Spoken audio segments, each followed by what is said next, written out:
सभा में 9 की 9 विधानसभा में जाऊंगा और हर एक विधानसभा में कार्यकर्ताओं की बैठक और ऐसे जनता की जो जिस प्रकार की ग्रीवेंसेस होती हैं वो सब सुनते हैं। उसमें अभी क्योंकि केंद्र सरकार के भी कुछ विषय होते हैं, कई ट्रांसफर के विषय होते हैं, इससे ज़्यादा नहीं होते, बाकी प्रदेश सरकार के विषय होते हैं, व्यक्तिगत उनकी डिमांड होती है, किसी का प्लॉट का है, किसी का पेंशन का है।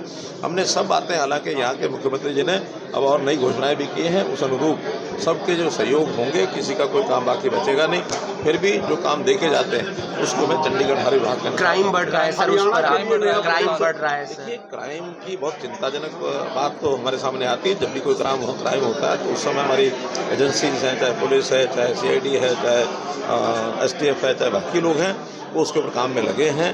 CIA भी अपना काम कर रही है। तो इस क्राइम को रोकने में बहुत रोका भी है, हम सब लोग प्रयत्न कर रहे हैं। लेकिन एक जानकारी, जो विदेशों से इस प्रकार की धमकियाँ आती हैं, इस प्रकार के टेलीफोन कॉल्स आते हैं, उसमें हमारी जो केंद्र स्तर की एजेंसियां, उनको भी बता दिया जाता है। और जहां कई दूसरे देशों में घटनाएं होती हैं, इस प्रकार के फ़ोन कॉल्स आते हैं, वहाँ की एजेंसियों से भी तालमेल रख करके इन सब को दूर किया जाएगा। हरियाणा के लिए कोई नया प्रोजेक्ट लेके आ रहा है ऊर्जा मंत्रालय से? गुड़गांव में एक प्रोजेक्ट शुरू किया है आपने, गुड़गांव में प्रोजेक्ट की शुरुआत की है, क्या प्रोजेक्ट रहेगा? देखिए, स्वच्छता सफाई ये एक अभियान वैसे तो पूरे देश भर के लिए ही हमारे दिमाग में है, तो भी जहाँ जहाँ कठिनाइयाँ ज़्यादा हैं उसको पहले प्रायोरिटी पर ले रहे हैं। हरियाणा में चूँकि सारी स्थितियाँ मुझे जानकारी है, गुड़गांव के अंदर जो बंदवाड़ी का प्रोजेक्ट है वो पिछली कंपनी का जो करार था उसको रद्द कर दिया गया है।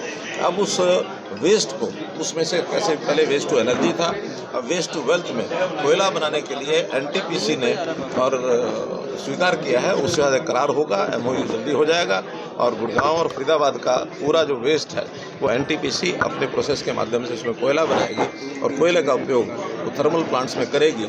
ऐसा जो है विषय। करनाल में पानी में ही बारिश में सड़क बन रही थी, उसके बाद उनको क्लीन चिट दे दी। बारिश में ही सड़क बनती रही, हमने खुद किया मौके पे जाके, उसके बाद ठेकेदारों को क्लीन। मुझे जानकारी नहीं है, पता करें।